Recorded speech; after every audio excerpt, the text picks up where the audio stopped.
cuando no se producen suficientes lágrimas, puede darse un padecimiento que conocemos como ojo seco. Esta condición genera molestias como enrojecimiento, una sensación de arena, fatiga ocular, sensibilidad, entre otras cosas. Según un estudio que fue publicado por la revista científica Indian Journal of Ophthalmology, el uso de la mascarilla y de los dispositivos móviles como el teléfono celular aceleran la pérdida de humedad adecuada en los ojos, por lo que algunas personas podrían experimentar esta resequedad de la que les estoy hablando. Así que quisimos invitar al optometrista Kelch Pinnock a que nos ayude a entender un poquito más este problema. Le recordamos que puede hacernos sus consultas para Kelch por escrito en el Facebook del programa o a través del WhatsApp 6087-7777, que es para que usted mande sus preguntas en video. Kelch, buenos días, gracias por estar con nosotros. Muy buen día, Randall. ¿Cuáles son las razones más frecuentes por las que podríamos decir que disminuye la lubricación de los ojos? Bueno, por lo general hay dos factores fundamentales, que es la cantidad de agua que hay disponible en el ojo y la otra es una capa de lípido, de grasa que nosotros tenemos dentro de los párpados. Hay unos tubitos especiales que producen un sebo, ¿verdad? Y cada vez que nosotros accionamos el parpadeo, ellos se van a ordeñar, por así decirlo, y se van a mezclar con la lágrima. Entonces, al faltar alguno de estos dos factores, vieras que los pacientes ya empiezan a tener una pérdida acelerada de la lágrima o la lubricación de los ojos. ¿Y qué podría provocar que algunas de estas dos cosas pasen? Hay tantos factores intrínsecos, ¿verdad?, que son los que nos pasan a nosotros, como factores externos. Por ejemplo, estamos con el ventilador ahora mismo, estamos en un lugar bastante abierto, entonces donde sopla el viento, donde tenemos, por ejemplo, las condiciones muy frías, muy heladas, las personas empiezan a perder rápidamente lo que sería la lubricación de los ojos. Hay gente que podríamos decir a quienes afecta más importantemente este problema. De hecho, sí. Por lo general estamos hablando acerca de pacientes mayores, ¿verdad? Y fundamentalmente mujeres postmenopausia, ¿verdad?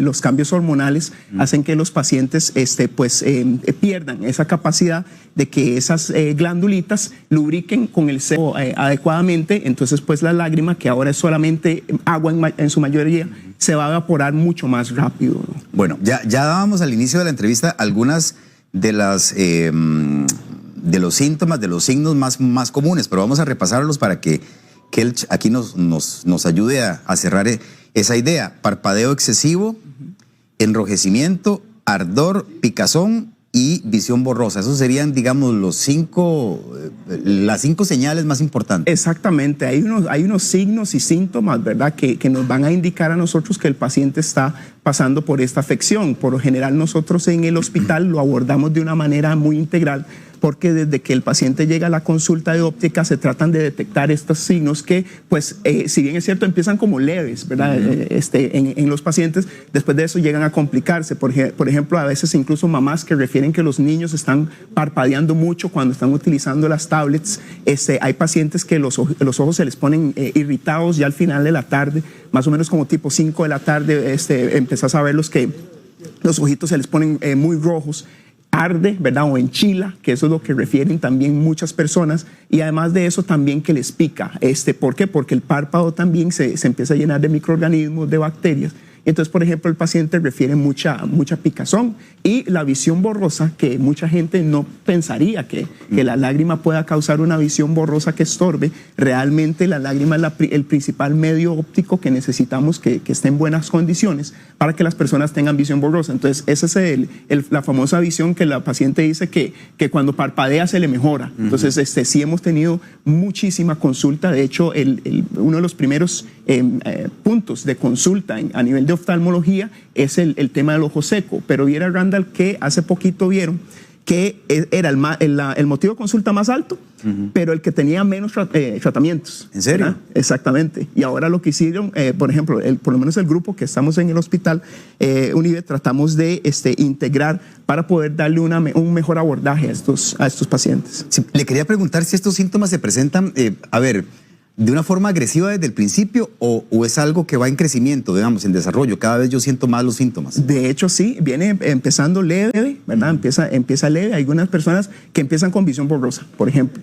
Y cuando usted tiene visión borrosa, como no duele, seguimos adelante. Luego, por ejemplo, algunos manifiestan una basura, hay una basurita ahí, Pero vieras que empieza a incrementar esto, Randall. Y la lágrima es lo único que cubre los nervios que están en la córnea.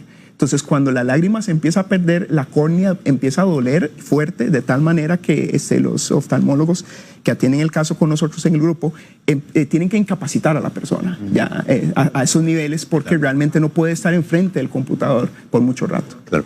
A ver, cuando yo leí la información me llamaron la atención dos cosas. Bueno, en primer lugar, uno entiende un poquito más, digamos, o le encuentra más lógica al hecho de que muchas horas pegado a un celular o pegado a una pantalla, una tableta, una computadora, podría afectar la visión, ¿verdad? Porque es un poquito más...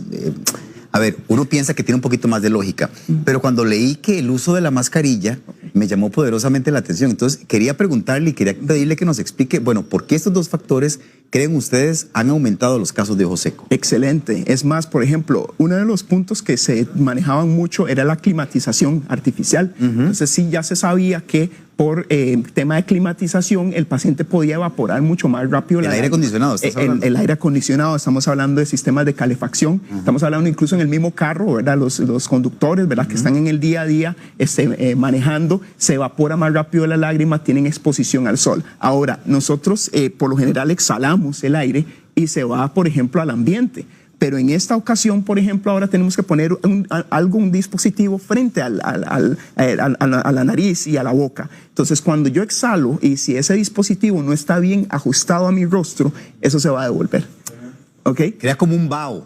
Sí, hace todo como un sauna. Ajá. Exactamente. Entonces, ese sauna lo que hace es que se devuelve a los ojos, te evapora muy rápido la lágrima y además de eso, recordate que ahí en teoría está lo del el coronavirus, ¿no?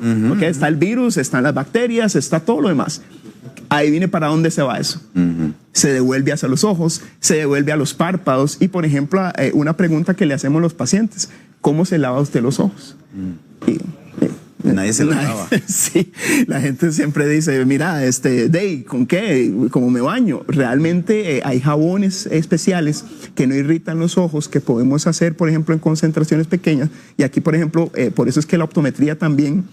el optometrista puede ayudar al oftalmólogo con consejos no farmacológicos para que el paciente sepa que una higiene o un adecuado cuidado visual puede ayudarme a reducir los síntomas. Qué interesante está eso, no es el tema de la entrevista, pero ya que lo tocaste, creo que es bien oportuno que nos digas, uno cada cuánto debería lavarse los ojos, digamos, de esta forma. Ok, todos los días. ¿Todos los días? Exactamente, en las mañanas, ¿verdad? Uno puede diluir un poquito de sustituto de jabones o... A mí me han hablado de shampoo de niño.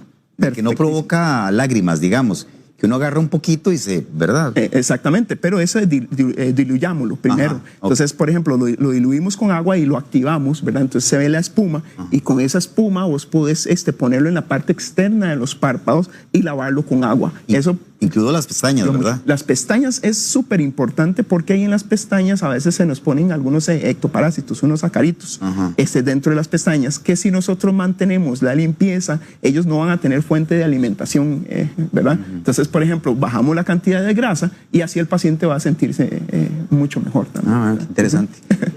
Usted trae ahí una mascarilla, porque quería pedirle que lo usáramos porque quiero saber si hay alguna forma correcta de colocar la mascarilla que evite esta resequedad en los ojos que usted mencionaba. De hecho, características incluso de la mascarilla, ¿verdad? Por ejemplo, lo que sería esta banda, hay una bandita ajustable que traen las mascarillas, no todas las traen, ¿verdad? Entonces, por lo general, esas son para poder ajustar ergonómicamente a la nariz y el tema de la mejilla. ¿Puedes sacarla ahí? Ajá, sí, claro, exactamente. Entonces, lo principal es tratar de que eso te ajuste bien para que el aire no se devuelva, ¿verdad? Porque los principales síntomas se están dando porque el aire se está devolviendo y entonces esto nos está provocando la evaporación acelerada de la lágrima. Entonces, por ejemplo, este que tengo aquí es una N95, ¿verdad? Que por lo general tiene, ves que tiene esa banda flexible, la banda ajustable. Esa banda ajustable se coloca y, por ejemplo, los usuarios de anteojos tratar de prensar la mascarilla con el anteojo para que no se devuelva el aire.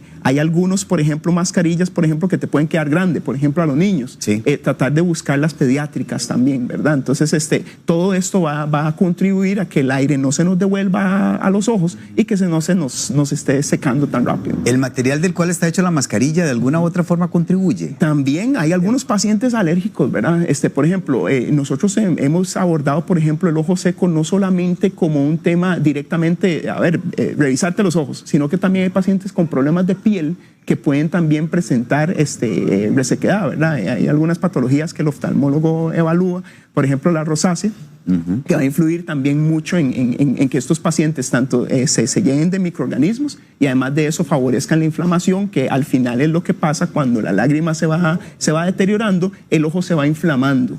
¿Okay? Y eso también amplía otro tema que quería conversarte acerca de la educación del paciente, porque el paciente está educado para cuando le dicen, bueno, usted tiene problemas de espalda y usted trabaja levantando pesos, ¿okay? Y le dicen, por ejemplo, bueno, usted tiene que irse a descansar a su casa, se lesionó la espalda, ¿ok? Va y se acuesta. El paciente va y sigue el reposo, toma los medicamentos, perfecto.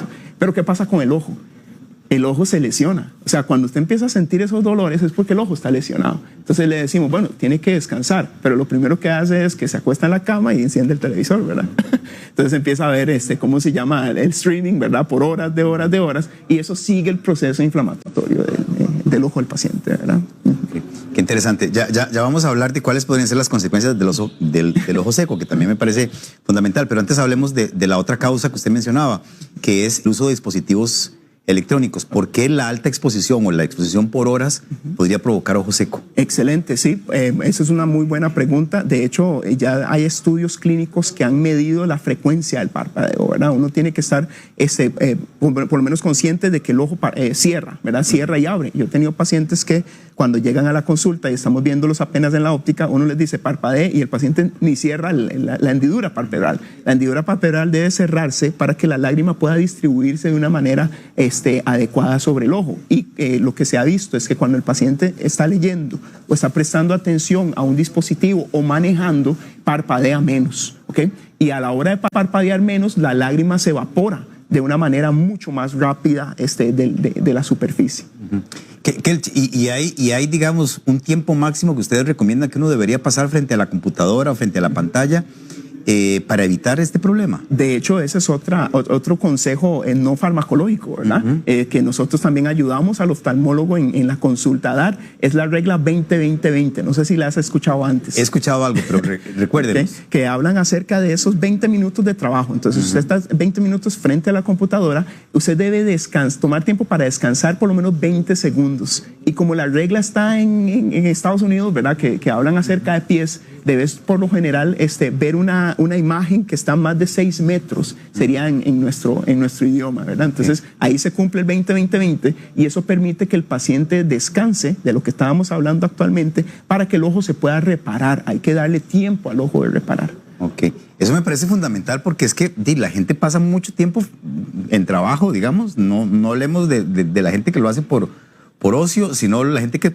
trabaja por horas de horas. O sea, entonces cada 20 minutos uno debería parar, dejar lo que está haciendo, agarrar 20 segundos para ver una imagen que está a más de 6 metros. Totalmente de acuerdo. Esa es la manera de ir descansando, darle pausas al ojo, porque el ojo sí requiere pausas. De hecho, hemos visto un incremento mayor en el tema del teletrabajo, porque antes de hacer un overtime tenías que quedarte en el lugar donde estabas. Digamos que si usted vive en San José, tenía que quedarse en Heredia. Ahora usted está en su casa y le dicen, ¿querés overtime? Y todos los pacientes están prácticamente cumpliendo horas extras, trabajan más horas y ahora, por ejemplo, sí estamos viendo mucha consulta de pacientes que están manifestando ardor, sensación de arenilla. Lo peor, el dolor, ¿verdad? Ya cuando llega a dolor, eso hay que ponerle mucha atención. Ok, cuando ya me duele, ¿significa que el problema está bien avanzado? Está más avanzado de lo normal, porque, por ejemplo, hay pacientes que enchila un ratico o se siente una basura y lo arreglas perfectamente, pero cuando ya empieza a doler es porque los nervios ya están sensibilizados, ¿verdad? Entonces hay pacientes que, por ejemplo, han llegado y no se puede ayudar al paciente inmediatamente, sino que de eso toma incluso meses el poder reparar esa superficie ocular, ¿verdad? Ok, aparte de estos síntomas que son bien molestos, todos los que ya describimos, ¿qué otras consecuencias más allá de las molestias puede ocasionar el ojo seco? Bueno, incluso, por ejemplo, el sacarte de tu estilo de vida. O sea, realmente el no poder estar frente a tu computador y vos vivís del teletrabajo, ¿verdad? Puede llegar al momento donde vos digas, no puedo seguir trabajando, ¿verdad? Entonces hemos visto pacientes que no han podido seguir trabajando, por ejemplo, en la actividad que desarrollan porque el dolor es incapacitante, por así decirlo. Ya cuando llegamos a ese punto es cuando pues definitivamente el ojo seco se vuelve molesto y ya no es como, por ejemplo, bueno, toma una gota nada más, ¿verdad? Sino que tenemos que hacer todo un cambio en el estilo de vida del paciente, en las actividades que realiza para eso. ¿Y afecta uno de los ojos o es más común que afecte los dos al mismo tiempo? Ambos. Ambas situaciones hemos visto. Hay algunos pacientes que no pueden cerrar muy bien una de las hendiduras palpebrales y, por ejemplo, cierran bien el ojo. Por ejemplo, pacientes que han tenido parálisis, ¿verdad? Faciales, entonces les cuesta el tema del parpadeo. O, por ejemplo, pacientes con enfermedades sistémicas. Por ejemplo, hablemos de la diabetes. O sea, esos pacientitos, por ejemplo, tienen mucha lesión y les cuesta reparar la superficie. Entonces, ahí cuando yo, por ejemplo, empiezo a exceder los tiempos, la superficie empieza a dañarse y empieza todo esto que hemos hablado acerca de la inflamación, en donde nosotros, por ejemplo, el oftalmólogo da las gotas, da los medicamentos y nosotros tenemos que darle la información al paciente para que pueda ayudarnos a repararse. Claro. Ahora que mencionas gotas, uno podría pensar fácilmente que la solución al ojo seco es utilizar gotas lubricantes y ya. ¿Esa es la solución única que existe o no es la mejor? Vieras que la que se creía y se manejaba mucho tiempo, Ronda. Se manejaba mucho tiempo así, se va la gota al paciente y se vieron que estaba recurriendo mucho. El paciente regresaba a consulta, regresa a consulta. Entonces, por ejemplo, decía los oftalmólogos, ¿qué más podemos hacerle? Pues últimamente hay una tendencia mundial, ¿verdad?, a tratar de ayudar al paciente a la limpieza. Por ejemplo, el doctor hacía algo interesante o bueno, que le decía, bueno, tome, límpiese con esto, ¿verdad? Pero el paciente llegaba y no se limpiaba. Entonces ahora más bien hay lugares donde nosotros podemos ayudar al paciente más bien a limpiarle los párpados. Entonces le limpiamos los párpados y además de eso hay una serie de equipos que ayudan a estimular también la lágrima y acelerar ese proceso de recuperación. Pero sí, las gotas ya vimos que se nos estaban quedando muy cortas y no era solo suficiente, porque hay pacientes incluso que dicen, esta gota es mala. Y realmente es que no es que la gota es mala, sino que incluso, por ejemplo, hay gotas para cada afección, cada estructura que se va afectando en el ojo seco. Hay una gota específica para eso y eso sería bueno consultar con oftalmología para poder tener la gota indicada para cada persona. Vea lo que le dije antes del trabajo. Nos está escribiendo Emperatriz González al Facebook y dice, yo quiero consultarle porque trabajo más de 9 horas en la compu, frente a la compu. Y ya a las 5 de la tarde mis ojos se ponen rojos y veo muy borroso. Sí. ¿Qué usted cree que yo pueda hacer? Número uno. El caso de Emperatriz es el caso de mucha gente, calculo yo. De hecho, y número uno es la consulta, ¿verdad? Consultar con oftalmología, porque empezamos a romper la normalidad. Va uno, perdón, ¿donde un oftalmólogo o donde un optometrista? Primero al oftalmólogo, ¿ok? Nosotros, por ejemplo, en el hospital tenemos una manera diferente de abordar al paciente, porque pues, pasas por optometría primero y nosotros hacemos el filtro para el oftalmólogo y vamos haciendo la referencia adecuada. Pero entonces, por ejemplo, si tenés un equipo multidisciplinario, puedes abordar de una manera incluso los casos que parecieran leves, ¿verdad? Entonces nosotros de una vez, apenas llega el paciente, pues hacemos la referencia indicada, dependiendo también de los grados de molestia o resequedad, ¿verdad? Pero sí, en este caso de la paciente, lo que está refiriendo es incluso ya el inicio de esas molestias que pueden llegar también a afectar la superficie ocular. La idea es descansar. Primero, usted, por ejemplo, si empieza con el descanso, va a poder ver una mejora. Ahora me dice, bueno, no puedo descansar porque trabajo en esto. Entonces, definitivamente dentro de las consultas se pueden integrar algunas gotas, algunos incluso ajustes en dietas, ajustes, por ejemplo, a la hora de decirle, ¿a qué hora se acuesta usted? ¿Verdad? Porque eso también, la gente quiere, por ejemplo, acostarse y dormir 4 horas y el ojo no se repara en 4 horas. Ok. María Campos, yo padezco de ojo seco y me han hablado del síndrome de Sjögren, creo que se dice, ya que por más gotas me cuesta que lubrique. Quería saber si hay algún tratamiento fuera de las gotas para eliminarlo. Yo he tenido ya 2 úlceras pequeñas controladas y un herpes oftalmológico. Tengo 25 años. Wow. María se llama. Wow, sí, y ¿Qué está le joven. decimos a María? De hecho, a María sí hay otros procedimientos, pero lo importante es hacerse unos estudios. Nosotros tenemos la posibilidad de ver cuál es la estructura del ojo que está fallando, ¿verdad? Si está fallando la parte acuosa, que en este caso sería el Sjögren, que está hablando que eso es una enfermedad sistémica, ¿verdad? Inmune, que eso afecta el cuerpo. Entonces, además de afectar el cuerpo, afecta a los ojos. Entonces, me reseca.